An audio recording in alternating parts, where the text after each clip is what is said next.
100 سال دیگه مثل سال 21-23 هممون با خانواده هامون و دوستانمون زیر خاک خواهیم بود.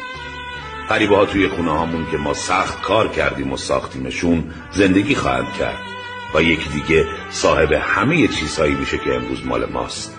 بیشتر اموال دارایی هامون اهدا میشن یا دور انداخته میشن، از بین میرن.